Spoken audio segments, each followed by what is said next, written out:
You know, the person that is for you needs you to be healed, needs you to be ready when they show up, when they arrive. And a narcissist is preparing you for that because you're never going to be happy in a relationship with a narcissist because you're in that relationship because you're unhealed, right? Because if you were healed, you wouldn't have ignored the red flags, right? You would have ran the other way. So when you get in that relationship with the narcissist, they say the counterfeit always shows up before the real thing. The narcissist is the counterfeit. The narcissist is there to kick you out of them cycles that you have been repeating your whole life. That's all it is. You know what? It's like the universe, God, whatever you believe in, it gives you so many chances to learn the lessons and get out of the cycle before finally the universe is like, look, God's like, look, if you don't do something, you're going to stay in these cycles and mess up, and you're going to miss your person. You're going to miss what you came here to do. You're going to miss that good life you're always dreaming about that you wish you had. So the narcissist is really like a catalyst. It's there to light a fire under you, to start working on yourself and heal those wounds so that you can finally have the life that you want, so you can finally attract the love that you want. Because we project.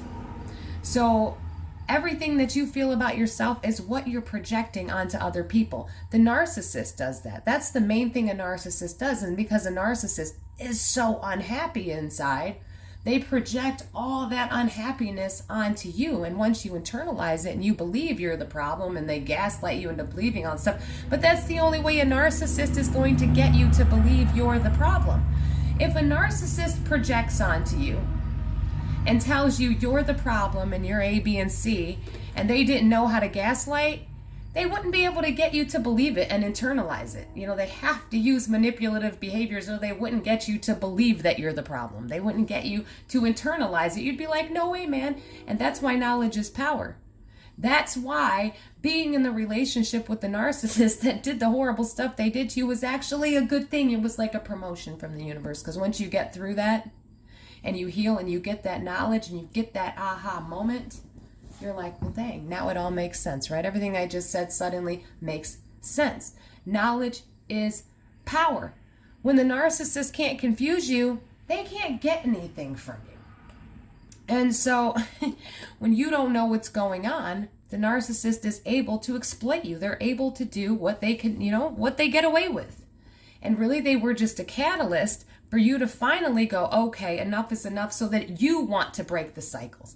Because you can't make a person want to change. You can't make a person want to be better. You can't save a person that doesn't want to be saved. You can't fix a person that doesn't think they're broken, right? Well, see, we all walk around here thinking we're not broken, and our way of living and our way of thinking is the correct way. That we're just doing all the right stuff. We don't think about the consequences of our actions. I mean, most of us do, generally, if you have good morals, but you don't do it all the time. Just because you don't see a negative consequence immediately, you assume that all the actions that you've engaged in can't possibly be hurting another person, when in fact there's a ripple effect. That just because you don't see your behaviors having a negative impact in the immediate or in the moment, that doesn't mean that doesn't somehow trigger a series of events that, somewhere 100 miles up the road is the person's feeling the effects of something that you didn't even realize. That's why we have to be so cautious of not just how we treat others, but our thoughts, because our thoughts are projections. And so how we feel about ourselves, we project onto others. If you're having a bad day, you displace anger, you project anger onto others, and you need them to internalize it so you feel better, because then if you get a person to react right along with you, you're like, oh, well, this must be a normal feeling and okay because they're doing it too. And that's how the narcissist thinks. So we all do it. However, the narcissist does it on a very extremely painful level. And the reason why I say that the narcissist isn't your person is you cannot find happiness with the narcissist, because the narcissist is constantly trying to wound you because they need you to internalize their traumas so they can regulate themselves.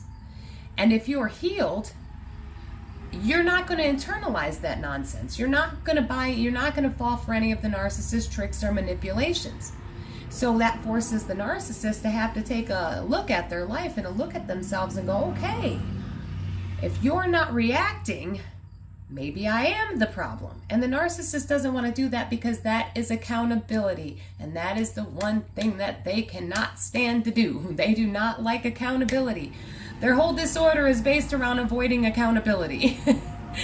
So you being healed, you not internalizing the narcissist projections and all the manipulations, it makes them have to have some form of accountability, and they don't want to do that. That's a lot of the reason why people get discarded and replaced. Because a narcissist is always trying to avoid accountability. And self-aware narcissists, will tell you this, that they would rather throw away everyone in their life, all the people that they love, their children, the people that they really need and really want around, they would rather throw them away than have accountability. They would rather discard a person and go find somebody else that won't hold them accountable. I mean, that is how serious the disorder is and how serious the addiction to narcissistic supply is for a narcissist. That they would rather throw away the people that they love and cherish the most than have accountability or give up narcissistic supply or give up that control. They would rather trash everyone and go get a new person or new people or new environment just so that they can feed their disorder, just so that their delusion isn't shattered. Thank you so much for listening. I hope you enjoyed this episode. Stay safe, stay strong, and keep getting the knowledge. You are all going to be amazing.